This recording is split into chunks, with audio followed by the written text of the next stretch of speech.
It's you, it's me, it's Wednesday. Stupid. Hey guys and gals, I'm Nathan. It is Wednesday. We go live Monday through Thursday.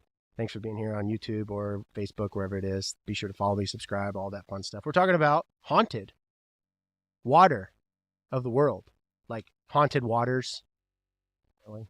I was going to say Waterloo, but that was dumb too.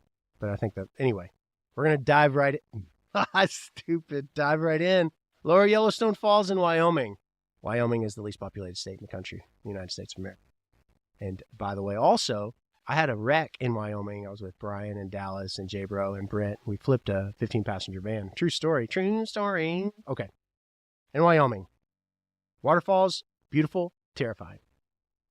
They offer a sense of serenity. Why did I put that? It's so stupid. Okay, here we go. In 1870, a group of 5 American militiamen and their Crow guide went exploring deep in the canyons of Wyoming. Okay, it's getting ready to get a little juicy here. Native American tribesmen in the area stole all their horses, though, and the militiamen began to pursue them and caught up with the tribe. They were crossing this river near the lower falls. All right, so Indians steal horses. These guys catch them at the lower falls. It's not going to be good. The raft that the tribe had constructed was not strong enough to traverse the strong currents. Most of the horses, however, had already been able to swim their way across because they're strong. I've never ridden a horse. Have you? Let me know in the chat. I think some of you have. Yeah. Okay, so the men and women, they paddled. The raft began to sink.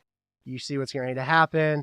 Okay, they began to chant a death song as they got closer to the edge. People back in the 1800s, I don't know if you know this, but women, before they got married, they would actually make their wedding gowns, their babies' clothing, and their death clothing. True story. They would wear essentially the same fabric. So they would be aware of the fact that childbirth back then was so dangerous, and they knew that they were putting their lives at stake and at risk to become and expect a child, become pregnant, and then give birth. The baby oftentimes would die too, so they would use the baby's garments as burial garments. I say all that to say they're over here singing chants, like death chants, getting ready to go down these falls. I don't know about you. If I was going to go down a fall, I'd be screaming like a girl. I'd be like, ah! I just did rehearsal, so I've got my voice is good and warmed up. Sorry about that. Okay. Allegedly, the explorers raised their hats and salute as the raft went over. Legend has it 2 screaming eagles flew. Goodness gracious, this is out of a United States, like, anthem. It's amazing. And I'm proud to be an American. Eagles fly over the falls. Shut up, everybody.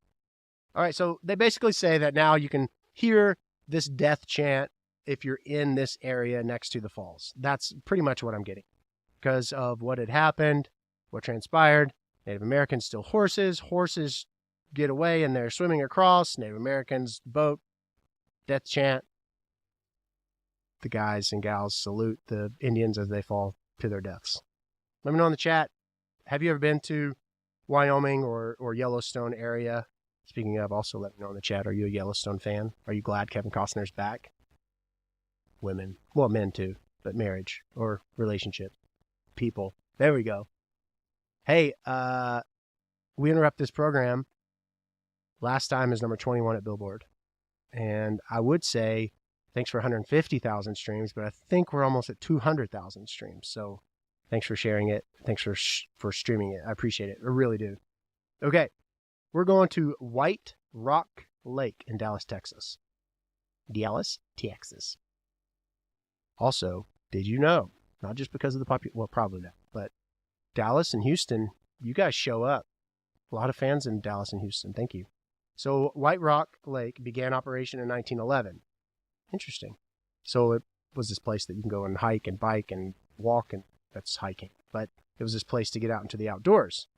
And so it became a city park in 1929. And many residents are wary of visiting because of the lady of the dun. There's always a lady And there's always a lady in white or a kid. We just did a new series, which you'll see it over on TikTok if you follow me at Nathan Morris Music. There's this recurring thing. If you're wondering why we talk about this stuff, I was asked a few months ago, Nathan, what do you like to do for fun?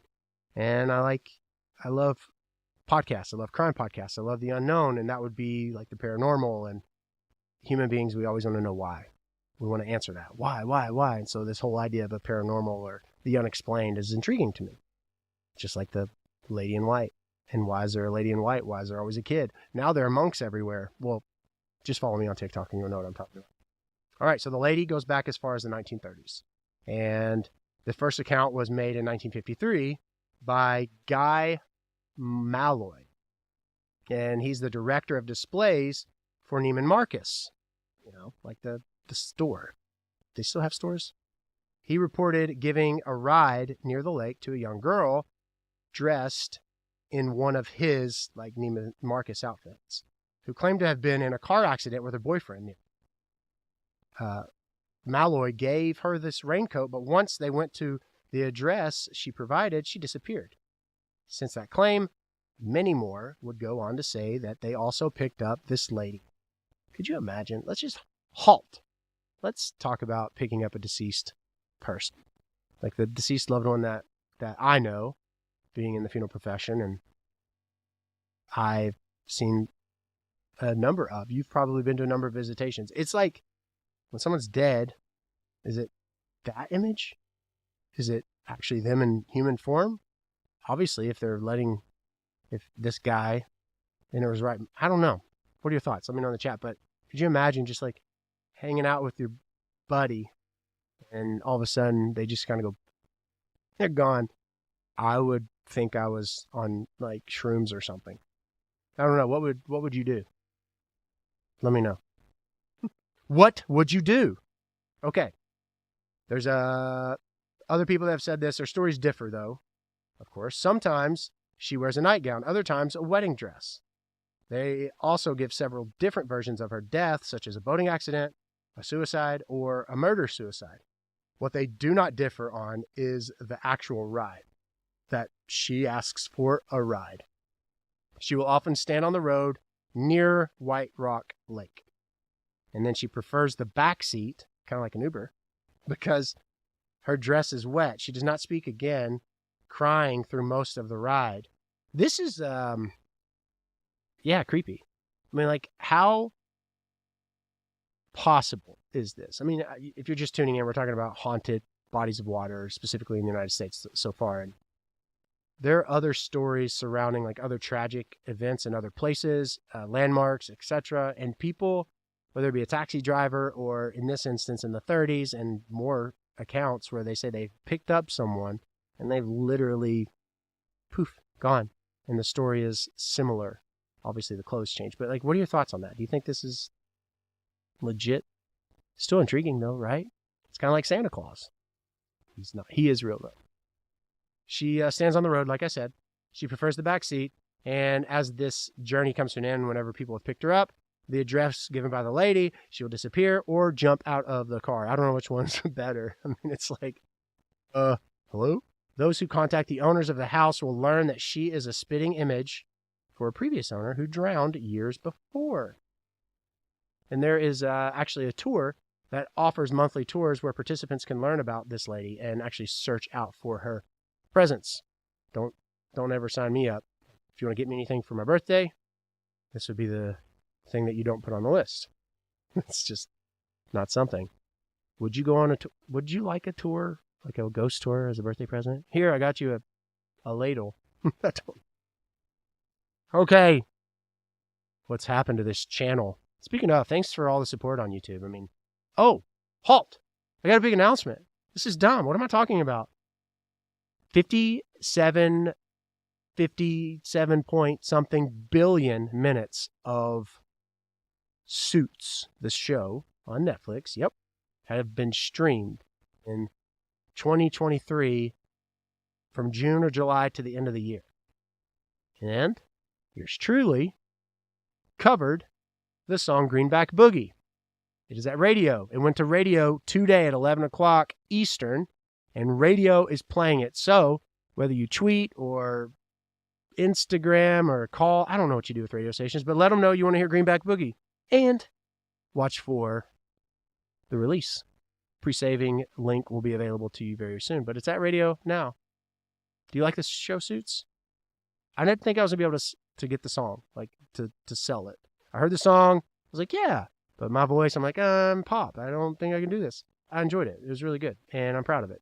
So it's at radio now. Okay. Back to the bean. What is it?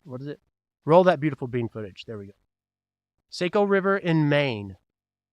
The Saco River in Maine runs 50 miles from Lovewell Pond to Saco Bay in the Atlantic Ocean. Atlantic Pacific. Well, you're looking at Atlantic Pacific. I always get it mixed up. Gulf of Mexico. Okay. In 1675, three men disembarked their ship and rowed up the river. They soon saw a Native American woman in a canoe with her infant son. The drunken men, believing a myth that baby natives could swim, grabbed the baby and threw the baby in the river. I haven't read these notes yet. So, of course, it was like yesterday we talked about, I think there's a special place in hell for people who harm kids. I'm mad. This is 1675, by the way, and this story has obviously been passed down, but it doesn't matter how long or recent, or people who hurt children deserve to be hurt really bad. Anyway, the woman dove and saved her baby, but it died, the baby, a week later. As it turns out, the father of the baby was the chief of the local tribe. I hope. Incensed, the chief cursed the waters. He asked the spirits to claim the lives of 3 white men who venture into the river each year. Oh, wow. Those statistics on the number of yearly male Caucasian deaths are hard to find, but it's pretty certain that I'm not going to jump in that river. I'm not going to do it. Let me know in the chat. Would you, males, white, Caucasian, white males, jump into the Saco River in Maine? Let me know in the chat. No way. Nope. All right. We're jumping over the pond. We're going to the Devil's Pool in Australia. All right. Okay. We're going to go over to Sir Richard Branson's territory. Over the last 60 years, no less than 15 men have lost their lives at Devil's Pool in Australia. Oh, wow. Forbidden love, they say, is the cause. Like, who's going to swim in those waters? Like, is it forbidden love meaning, like, if you're in a relationship and you jump in and you die? Let's see. Let's see what the handy-dandy notebook says. The story goes that a young woman from the Yidinji, your Yidinji people, I hope I'm saying that right. If I'm not, and I didn't run this through my pronunciation video, there's a channel on YouTube where I get all my pronunciations for all my really, really hard words. And actually, I was very grateful because there was a man from Nigeria on YouTube at Nathan Morris Music. And if obviously you're watching me here, thank you. Be sure to subscribe. They were so kind to constructively correct me, and I appreciated it. It was just like, I appreciate your videos. This is actually how you say it. And they typed it out the way that I should have said it. Nonetheless, I appreciate that. Hopefully I'm saying that right. So this, the Yidinji people named Ulana, this is a woman, a respected elder from her tribe named Warunu. Soon after, she began lusting after a man named Daiga from a neighboring tribe. They escaped into the valleys only to be captured. She broke free and threw herself into the waters. Ulana screamed for Daiga to follow, and he did. The legend does not tell what happened to him, but Ulana disappeared among the boulders and rushing waters. Today, signs are posted warning to keep away from the rocks and strong currents, but you got an idea. Tourists tend to ignore that, and when they do and they go closer, they say people can hear Ulana's cry for her forbidden lover. Now I get it. That's what happens when you don't read in advance. So the forbidden love is the fact that Ulana was not allowed to be with Daiga because Warunu said, Ulana, no. Those are some cool names, honestly. My name's Nathan. Nathan. Higbee Beach in New Jersey There's so many places that are probably so beautiful that we haven't been. We live in our little bubbles, just tiny little bubbles. And if you're just joining and you're like, what the hell are you talking about? We're talking about haunted waters around the globe. And we've been to Australia, we've been to Maine, we've been to Wyoming, now we're in New Jersey. Craig McManus. All right, so this gentleman is the gent who's documenting all of these instances of Cape May. New Jersey's many ghosts are obviously seen at this cape, and Cape May is where Higbee Beach is. Follow me? Okay, here we go. They say McManus states to be a psychic, and he is an author, so he's a psychic and author. He claims to feel and sometimes see the presence of spirits when he walks the sand of Higbee Beach. One is that of a man in a long coat, sometimes walking a black dog. So the dog is to a ghost, or is the dog, because they say that animals are sensitive, is the dog real? Let me know in the chat. What are your thoughts? Because dogs, they have we had a Maltipoo once, and this dog was always go in the corner of the funeral home in the apartment and stare up and just look or stare.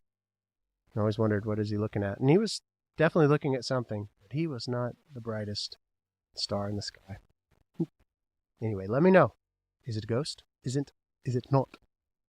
McManus reports that the Higbee family built the Hermitage Hotel in 1823. Both Higbee brothers died in the 70s of 1807, and their niece, Etta Gregory, took over the hotel. One of the brothers, Thomas, had specific instructions as to the manner of his burial and undisturbed eternal rest. He didn't probably follow it. When Etta died in 1937, her last wishes required that Thomas be disinterred and buried with her in a different cemetery. Not good. McManus believes that the man with the dog may be the discontented. Yeah, happy. Thomas Higbee. Thomas is like, Etta, why did you have him disinter me? I was fine where I was. My body was fine. Reports of his sightings say he appears around dusk, but vanishes when approached. Let me know in the chat. Now, oftentimes, what they'll do is if, they say you're building a mausoleum at this new cemetery, and you have a mausoleum space, but you die before the mausoleum is built, they will oftentimes put you in the ground and then disinter you. Would that person also haunt? Let me know in the chat. Very interesting, right? The intrigue. The majesty. Oh, no. Lake Ronkonkoma. It's in Long Island, New York. If you know, just run this one through, too. I didn't come prepared, guys, okay? Give me a break. Okay, here we go. 1600s. Okay. An Indian princess named Tuscawanta fell in love. Oh no, I hit the wrong button. Oh no. Listen. Where is it? There we go. Sorry about that. She fell in love with a white woodsman named Hugh Birdsall. Now that is the whitest name ever. Hugh. Hey Hugh, get over here. Birdsall doesn't sound so white though. That sounds like an Indian name. It's like squatting dog. Who returned her. So stupid. Sorry about that. Name that movie, though. Let me know in the chat. Sadly, her father barred her from seeing Birdsall. Tuscawanta spent 7 years writing love letters to her beau on tree bark. Oh, it's not the tree, but it's like, oh, that's so sweet, carving their names. Attempting to send them by floating them across the lake that kept them separated. After never getting a single response, she gave in to despair, rode out into the middle of the lake, and stabbed herself through the heart. Wow. Talk about a dreary Wednesday. Now it's a legend. The legend goes the tragic princess vowed to pull one young man into a watery grave every year. Looking at statistics for drownings over a century's time, the lake averages well over one a year. A former lifeguard revealed in the 34 years that he spent patrolling the beaches, 30 male victims have drowned. A researcher points out that her 2 centuries of findings point to more drownings of women and children, though, than men. or the fact that it's just a body of water and people frequent it and they probably aren't safe all the time and they have accidents and they drown because they don't have on life jackets? Let me know in the chat. Am I debunking, or is it really Waskatonka, or what's her name? Tuscawanta. Sorry about that. Dyslexic. Waskatonka, Tuscawanta, Wonka? Willy Wonka? A former lifeguard, yeah, okay. Research points out, yep, faithfully the lake has been closed to swimming due to algae bloom. The Lady of the Lake will have to find a new way. Why is this the Lady of the Lake? We had a Lady of the Lake already somewhere else. Let me know in the chat. Do you believe in this stuff? Or do you also think, like me, that this one is just the fact that 200 years and you have people swimming, you're bound to have, statistics show that you're going to have a few tragedies for every year, right? Oh no, let me know. My foot's asleep. I want to let you know there's new merch available. We're working on even newer merch, which I'm really excited about. So grab this while you can. And also you're going to click the link in the description, because while supplies last, sending out autographed copies of the original A Gentleman's Closure. You cannot get this or stream this anywhere. This is the first project, the first record that started it all. For me, this is featured in Starbucks Worldwide in 2008, and this record has since been remastered, and it's available on vinyl. However, this is free while supplies last, hear me, and it does ship separately. Please know that, because I've been asked. This ships separately. Get something in the store, get 20% off with the code down below. Down below the watering hole. Okay. We're going to Braley Pond in Virginia. A pond. George Washington National Forest? Yep. It's apparently home to several spooky areas, one of which is the tranquil Braley Pond, open to trout fishing. You trout fish? You serious, Clark? Okay. In May of 2003, it was the site of a brutal gang murder. Suicides in the forest nearby have also been reported. Okay.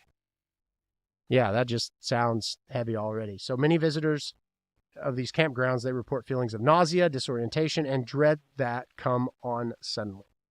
What is pretty commonly stated is if you feel like a sense of overwhelm, if you go into places where you feel uncomfortable, oftentimes they say heaviness, people will feel this sense of nausea, where their body almost feels like, I don't know, I've never had that experience that people said and recounted, but essentially like all of their energy is pulled from them and they feel just like dehydrated, as if they're going to get sick.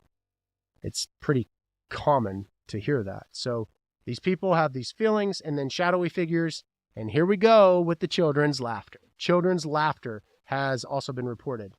And this pond seems to be the most intense of the occurrences, right around the pond. In 2006, members of the Shenandoah Valley Paranormal Society, Shenandoah Valley Paranormal Society investigated the pond. One member claimed, something came home with me that night. It felt like slime, and I could feel it moving around on my skin. What? There's also rumors that one of the researchers may have taken their life after the visit. Now, as far as the crawling on the skin, I don't know about that, but it has been said numerous times where people have left a place of heaviness and weight, and I've talked about it before, that they almost have something latched, where, not something, they have this sense, this energy, this feeling of, and so they take it home. Let me know. Do you believe in that? Let me know in the chat. It sounded like the other one had flubber on them. That movie was so awesome. There is a tale that is actually really, really disturbing, and it comes from this woman named Shea. She and a friend decided to investigate the pond with a group of a dozen teenagers interested in, it's actually called parapsychology, which didn't know about it until recently. Like, there's parapsychology. Willis sensed anxiety immediately. Not long after, two of the teens became physically ill. Feeling the strongest psychic reaction she'd ever felt, Willis decided to end the trip. Goes on to say that later in the evening, though, Willis and her friend decided to go back, and then again, the sense of dread as soon as they returned. Willis recalls, and this is, and I quote, "This presence didn't feel like the others. It didn't even feel human. Willis said that they had heard something in the water, and as they turned, a green orb was hovering above the pond. Why'd you have to get with the orb? Maybe it was a UFO. Maybe it was a UFO flying around over here in Virginia. So they said that Willis was fumbling for her camera. The sounds in the water began to get increasingly louder. She and her partner decided it was finally time to leave. And as they ran, Willis's friend was flung into the air and into the water. Interesting. As she called for him, she felt something large crawling on her back. What? Her friend had made it back to the truck, and when Willis got there, neither of them could find anything on her body. She would go on to have nightmares and a general horrible feeling for a long time thereafter. Oh. So she had made, and she just continued to go there. And so it goes on to say that her story may sound fantastical, but it still make you think twice about going to Braley Pond. Do you believe? I mean, like, this sounds like a Stranger Things episode. All right. I don't know, guys. I don't know. Oh goodness, we've knocked out 7 so far of the haunted waters of the world. There's also haunted battlefields. Not haunted. I hate saying that word. It's like Gettysburg. 50,000 people died in that battle during the Civil War, and you think of the number of just loved ones, young men that died. I mean, it's hard to don't know what the word is, like, argue that how is it not possible? 50,000, that's a large number of life to lose. Just anyway, we're talking about water. Sorry. Hales Bar Dam. Hales Bar Dam. It's in Tennessee. This is a first hydroelectric dam, by the way. And the early 20th century, it was built, and they were building it on cursed land. Now, if you were with me last night, Walmart tends to do that a lot too. The Walmart, they are going in, and it's like, oh yeah, this is fine. The Indian burial grounds, it's totally fine. Now, allegedly, I have to say that. Don't want to get demonetized. The Treaty of Sycamore Shoals, agreed between Daniel Boone and several Cherokee leaders, was signed in 1775. And one of the leaders, Dragging Canoe was his name, was outraged and vowed the land would forever remain dark and bloody for all those who lived there. The surrounding waters were already deemed sacred by the local natives. They believed that they could see the souls of their ancestors being sucked into the largest of the water's whirlpools. So these Cherokee leaders, they essentially damned and cursed the land, this area, when Daniel signed this Treaty of Sycamore Shoals. Okay, so the construction of the dam was fraught with horrific problems. This is where it starts. There's a lot of stories where people in the history books say, well, we were building over here and people just kept dying, and I bet that's what we're going to talk about. There were accidents and conflict amongst the workers with regards to race, and also many workers, perhaps even several hundred, died while working on the bar dam. My gosh. It also leaked after completion. Sounds like it was a really good, just very good. The decision was made to flood the area below, which ended up washing out an old cemetery. There it is. In the 1960s, the dam was finally closed. The new dam, Nickajack, was named for an old Cherokee village. In true Tennessee dam fashion, it flooded the old village for which it was named. What? So the dam was named Nickajack, and the dam flooded Nickajack. Today, visitors to the old Hales Bar Dam might encounter Cherokee spirits, the ghost of a murdered woman, ghosts of the workers who perished, over 200 of them, or someone in the tunnel that they deemed to be demonic. Have you ever been there, by the way, to Tennessee, the Hales Bar Dam? Let me know. We have the Kentucky Dam. You've been to the Hoover Dam? Have you been out today? They also hear, children's voices. They're crying out. I don't know. Okay. Queen Mary's first class swimming pool in Long Beach, California. There's always something spooky over in California, which also I'll tell you what's spooky. To know that you're not streaming last time right now. No, please. We'll stop and wait. The Queen Mary Hotel is an ocean liner that used to sail in the north. Oh yeah, this is where they've made movies on this one, right? Yeah. This is like that. Okay. In the North Atlantic from the 30s to the 60s, it has been run as a hotel for the last half century. The hotel itself is considered one of the most haunted hotels in the United States of America. Its first-class swimming pool seems to be the center of it all. 2 women allegedly drowned there, by the way. When the ship was in operation, the ghosts seen there today seem to only be women, probably in white dresses. The most reported figures appearing are of an adult woman and a young girl named Jackie. How do they know it's Jackie? That's what I still want to know. No one's answering my question. Maybe I'm overlooking.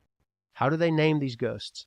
They literally look like the little girl from the 40s that they took a photo of, and that's like Jackie. She died, and that's... Let me know.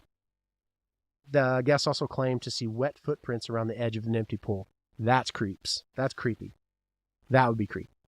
Like, we had a pool at the house and just seeing the kids' feet, because I know that they're there and they're running. It's really sweet, but seeing footsteps on the concrete, wet footsteps, and no one's there, that'd be scary.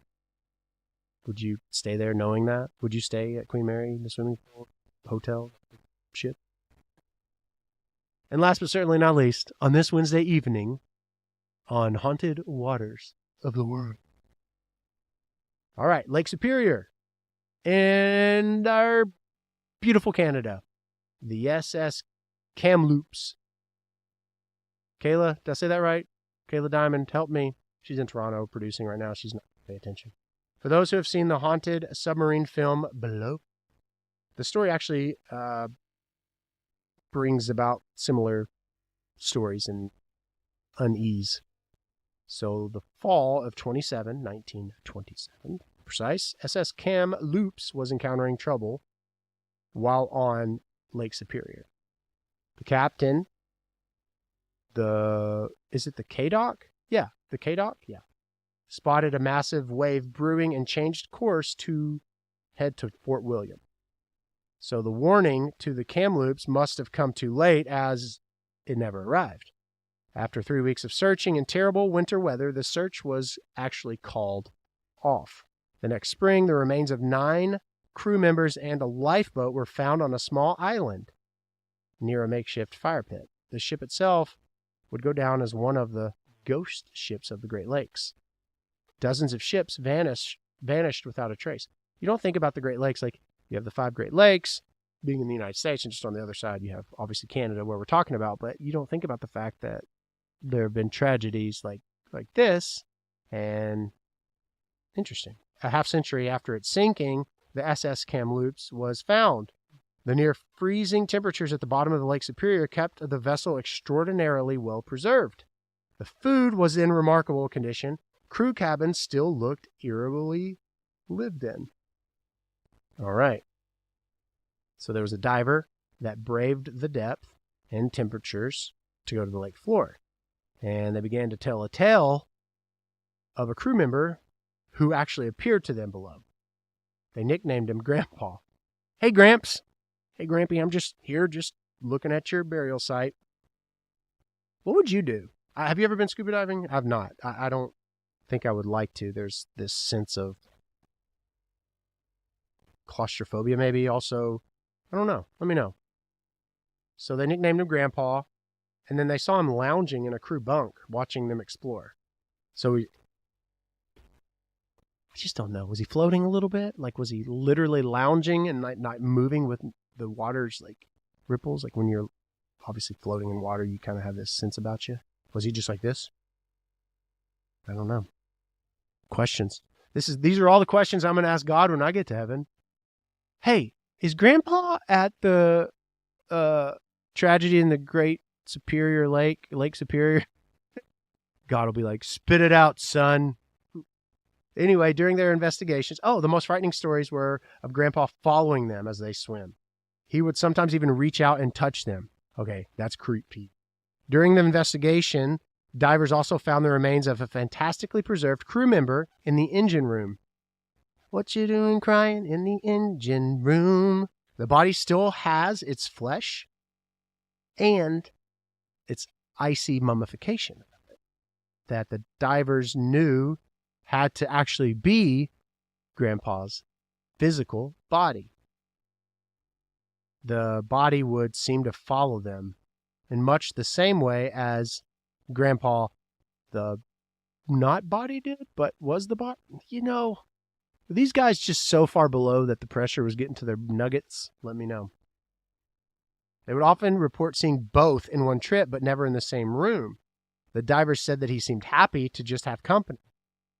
The cause of its sinking was never uncovered, and perhaps Grandpa lingers so that he may discover what led him and his companions to their watery grave. Interesting. You know, there are so many questions on this one.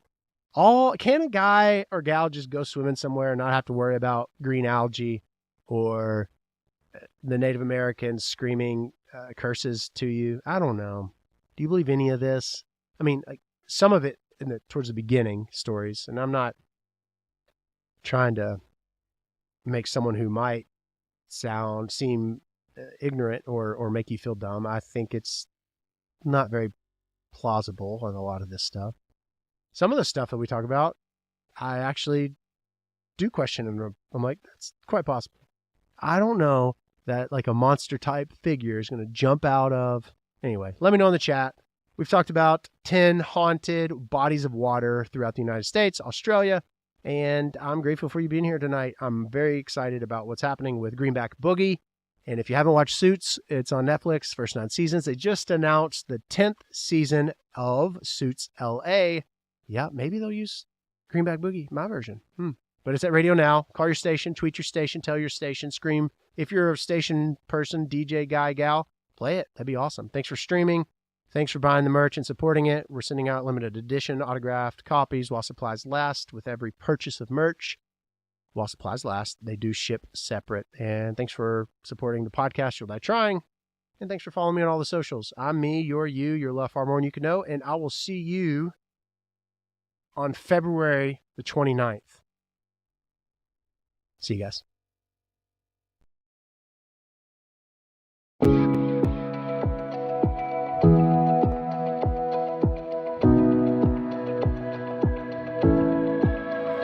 Nobody knows when this time with you comes to a close.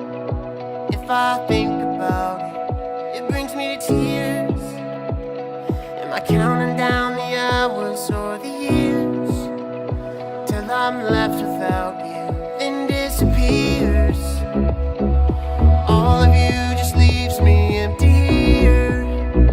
A magician's fear. You said to come here.